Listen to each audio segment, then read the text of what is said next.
Yes, good morning, and thank you for a nice day yesterday.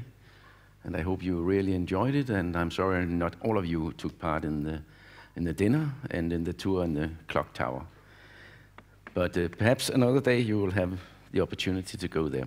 Well, I'm going to talk to you about the quantity policy-oriented educational research I've been head of in Denmark for 6 years. And the aim of this research has been to answer a series of questions about education and competence building, and to supply policymakers with research-based facts about education, to strengthen attainment, to minimize attrition, and to serve as a knowledge center for other researchers and projects, and thereby improve the quality of education in Denmark. And you may now wonder why did we do that and where did we get the money from? We have several partners in this center, and we also got quite a lot of external financing for it. And one of the partners was Aarhus University Department of Economics, and another partner is where you are today, Aarhus University School of Education, also called DPU. And then we also had the Danish Institute for Local and Regional Government Research, called KORA, and the Danish National Center for Social Research, called SFI. So we all sent applications to have some things going, and after they got this, all these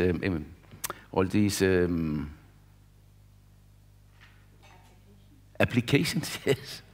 They said, you need to pool yourself together and do one big application.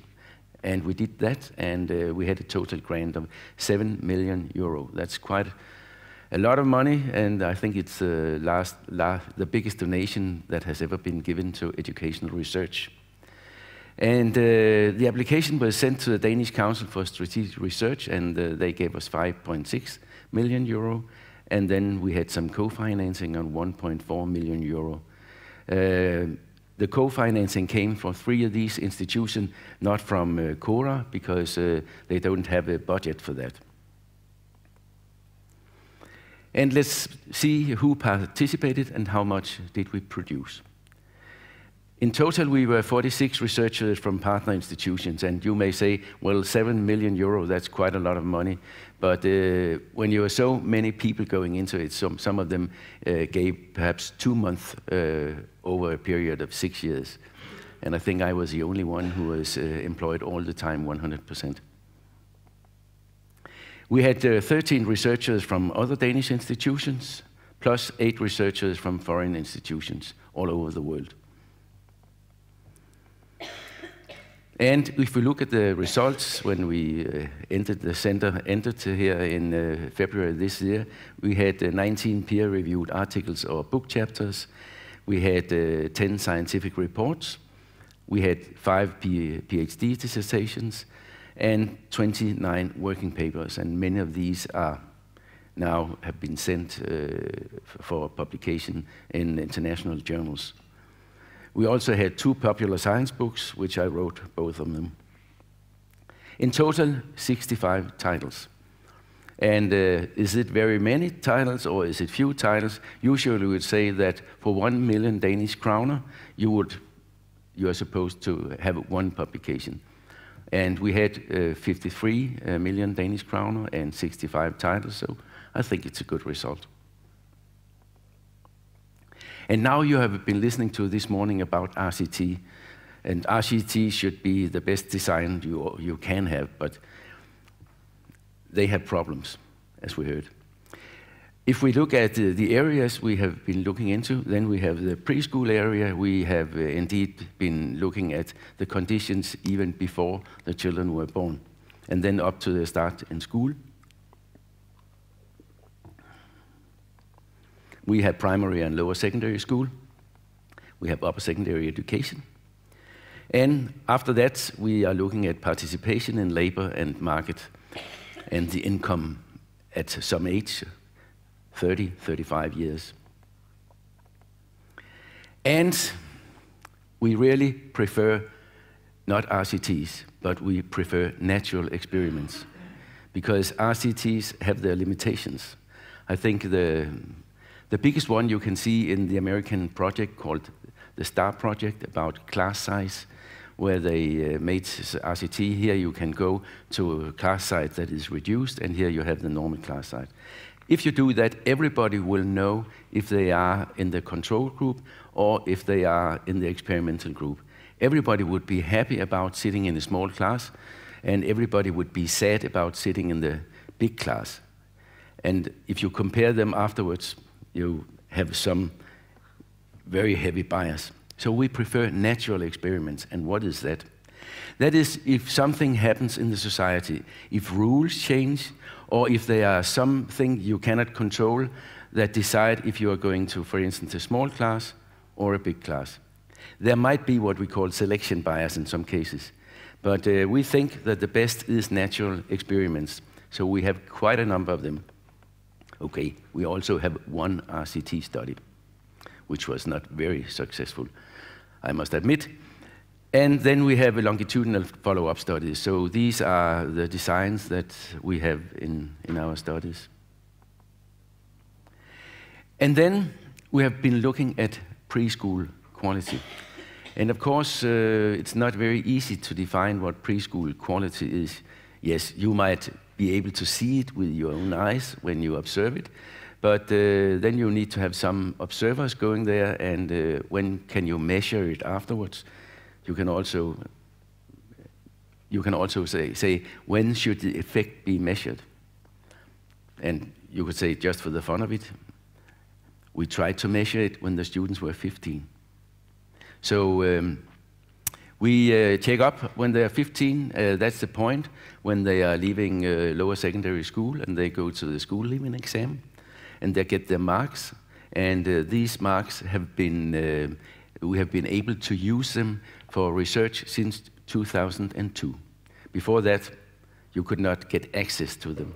So it was really a big change that our Minister of Education at that time, Ulla Tørnæs, she said that we should be able to look at these, the society should be able to look at the results, and the researchers should be able to look at them. And of course, when you talk about preschool, everybody says the most important thing is staffing. How many students, I don't know if you would call them students and children, how many children for one adult? And the more children for one adult, the lower the quality. We were able to see that we could see results from the staffing when the children were 15 years old. We could see that if you increase the staff by 30%, you would get 0.01 higher marks at the age of 15. So you use 30% more for salary, and you get a result of 0.01. Is that very much, or is it not very much? It's difficult to say. But we must admit that it is not very much. But anyhow, it's a result after you have been in preschool, 10 years after preschool. So I think it's worth noting. But perhaps instead of increased staffing, you could look at something else. If you have an increase in male staffing from 20% to 30%, it gives exactly the same result. And that's free of charge. Male staff does not cost more than female staff. Or what about if you have more trained staff versus untrained staff? You can see here, if you increased trained staff from 45% to 57%, you have 0.2025 higher marks. Of course, this costs something, but the salary difference between trained and untrained staff is not that big. So you could say, if you want to do something good with preschool, increase male staff and increase number of trained staff. I think everybody would agree that this is a good way to do it. Then we have been looking at nursery versus family daycare. Many parents, perhaps most with the firstborn they have, would perhaps like to have their children in family daycare because there is one person, traditionally a woman, who might have up to 4 children going at home and having a nice time playing in the garden and play with the other kids. And this must be better than going to a big institution with perhaps 100 children in several rooms. But what is the outcome when you look at that at a later point? We can see that children from nursery enjoy school start more than children from family daycare. Is this surprising? Perhaps not. Because if you have been in nursery, you are used to being together with a lot of children and a lot of grown-ups. So it's not surprising, perhaps. But look at this. Children from nursery get significant higher marks at the age of 15 than children from family daycare. So this points at that nursery should be preferred. We can also see that children from nursery enter upper secondary academic track more often than children from family daycare. I think this is very interesting. So you can see this result 10 years after, and you can even see it 13 years after. And how about participation in preschool? When I was young, and I know that's many years ago, we were discussing if the mothers should go home, take care of the children until they came into school, and then they could start work again. And I think nowadays nobody thinks that way. But some of you might consider, is it good to send your children to preschool services, or should I stay home? And we can see that's this from a study of mothers who from 1963 to 1975 sent their children in institution. What are the effects here? We can see it increased mothers' time in the labor force by 5%. Of course, this is natural, because if you go home for 4, 5, 6, 7 years, you will not have so much time in the labor force. But how about other results? We can see increase in children total education with 0.06 years and increase in children's earning at the age of 35 with 1.5%. I think these are very interesting results. So you should send your children to preschool service and not stay at home with them. Now we come to another question about school size. We just heard here that the smaller the school size, the better the implementation, and the study Camilla was talking about yesterday showed the same, that it is more easy to have a small school to work in the same direction. And of course, this school size is also a matter in discussion, especially at the countryside, where schools often are closed because they are too expensive to run. If you look at, for instance, meta-analysis, if you look at John Hattie, he says that the optimum school size for children at the lower secondary and upper secondary school is about 600 to 800. And we have very few schools at that size in Denmark when we are talking about primary and lower secondary. But we have made a big study. I think it's one of the biggest that has been made. Also because we want to have some Danish data. Because if we say John Hattie says, everybody would say, well, that's not for Denmark. So we wanted to make something for Denmark. And we looked at effects on school living, exam marks, completion of upper secondary education, labor market participation, salary at the age of 30. And we have 615,125 students who left 9th grade in the period from 1984 to 2004. And what about the effects? For those who are Danish, I can say this was made by Nina Schmidt and co-workers. And Nina Schmidt really had the idea that small schools are better than big ones. We discussed it quite a lot in the period where we worked together. And we can see increasing school size has positive effects on all outcomes, and the effects were highest for boys from low-income families. This was not what Nina expected. We met in a train on our way to Aarhus, and she told me about this, and I really had a nice day after this, because I always been arguing for bigger schools in favor of small schools. And when we are talking about small schools, of course, we also have to talk about school consolidation. If we go back to the 1950s, we had 5,500 schools in Denmark, public schools. Now we have, I think we have 1,200 or so. So we have had quite a number of school closures and schools going together under the same management.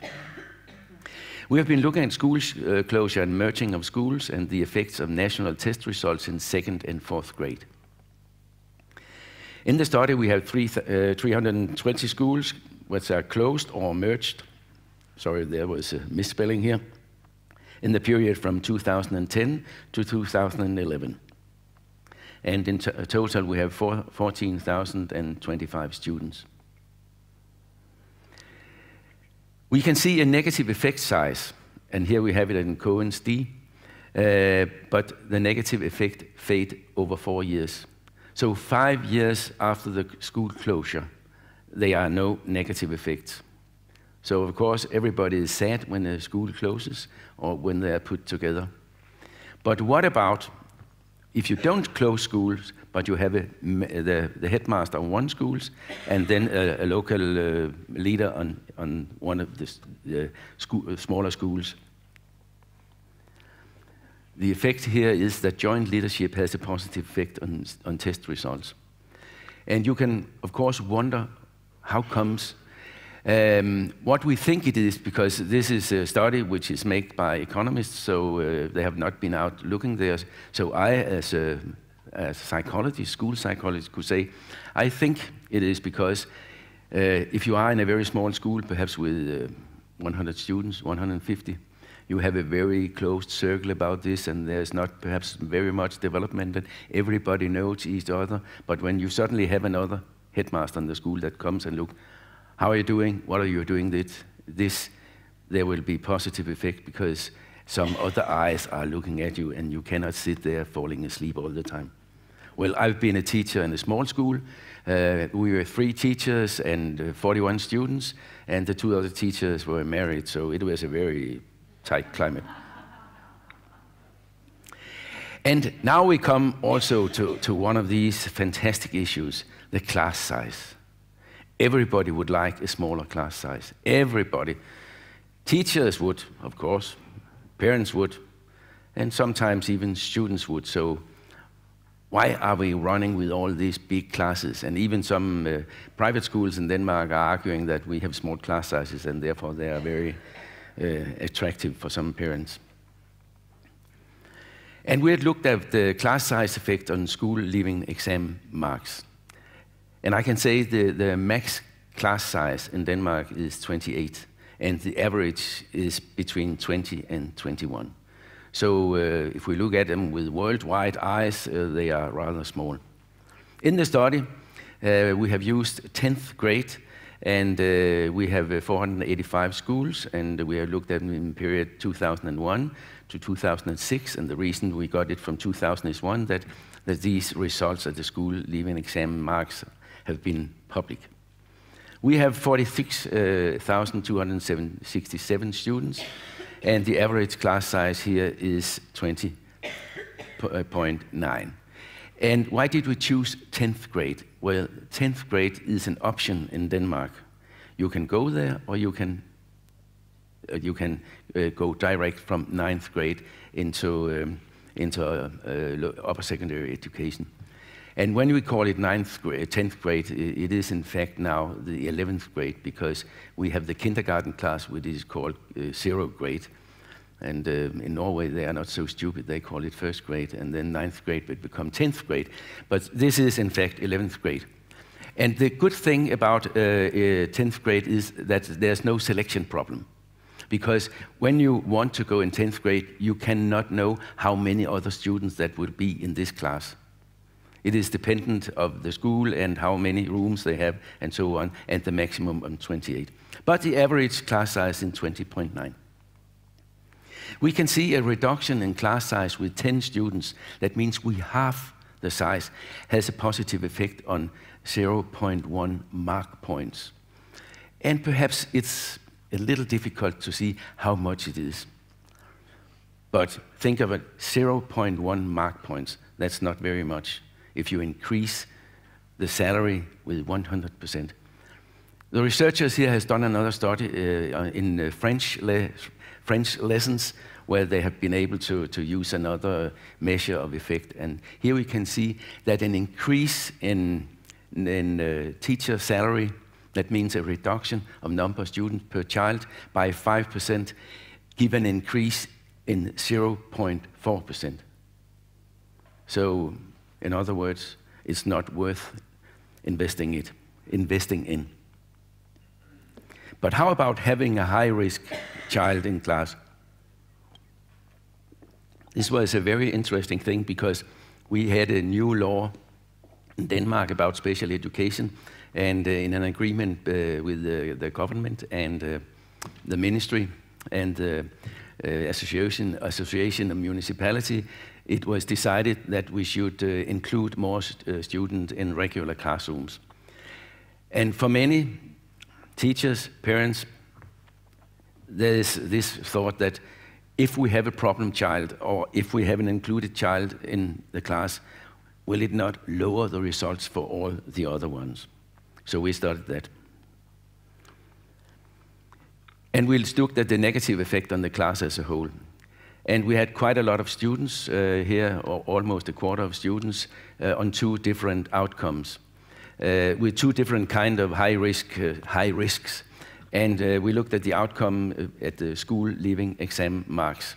And we can see that adding a student with a psychiatric diagnosis in the class gives a minus of 0.02 mark points for the classmates. And if you add a student with criminal parents, it gives a minus on 0.03 mark points. So it means something if you have a high-risk class, a child in your class. And is it very much or is it not? It's difficult to say, but it has some impact. Then we had this RCT study of classroom management training. The teachers not in the control group, but in the experimental group, had a 1-week course and 1-day follow-up. And the teachers in the control class had an IT course in the same duration.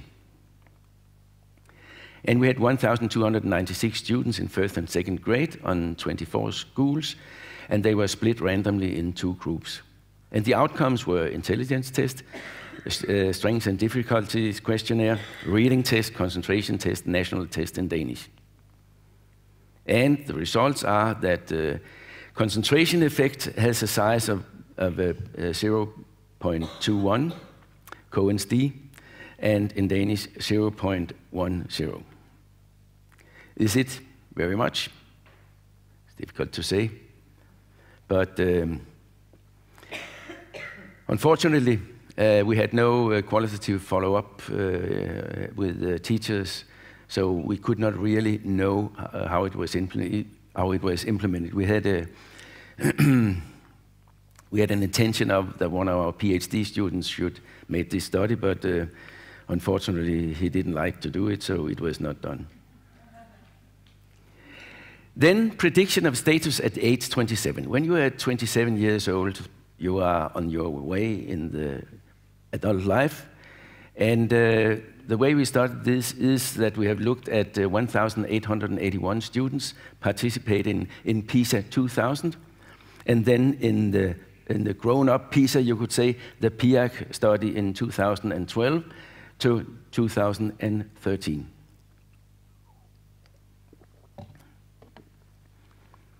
Here we can see that reading competence developed with further academic training. If you get further academic training in the academic track in the upper secondary and in education after that, you would see your reading competence going up. If you enter higher upper secondary to become a carpenter or to be in a shop, you can see that your reading competence stands still. We can see that absence from labor market or education give a dramatic reduction of reading competence, and it does not go up again. So if you're unemployed in 1 or 2 years, the reading competence will degrade. And we can see reading competence at the age of 15 is predicting salary level at age 27. So it is worth to have some training in reading. Also, we can see that grades at the age of 15 also is a very significant predictor of your salary level at the age 27. How about the non-cognitive competences? They must also be very important, and we have measured that in PISA in 2000 and also in later rounds of PISA. And here we have 1,210 students participating in PISA 2000. And then we look at the outcome when they are 27. We look at reading competence, income, and participation in labor market. And we can see reading competence is important for both income and employment. We can see non-cognitive competences, self-efficacy, persistent, orientation towards future, are important for outcome, notwithstanding cognitive competences. So you might have low cognitive competence or high, but non-cognitive competences has their own right as predictors of how it goes at the age of 27. If we look at children or youngsters in vocational education, we can see that there are one very important non-cognitive competence, that is not being late and a low degree of absenteeism are important for completion of vocational education. That is because if you want to go to the academic track, you almost have a right to be away for 10% of the time, and they see it as a right, so they are away for 10% of the time, most of them.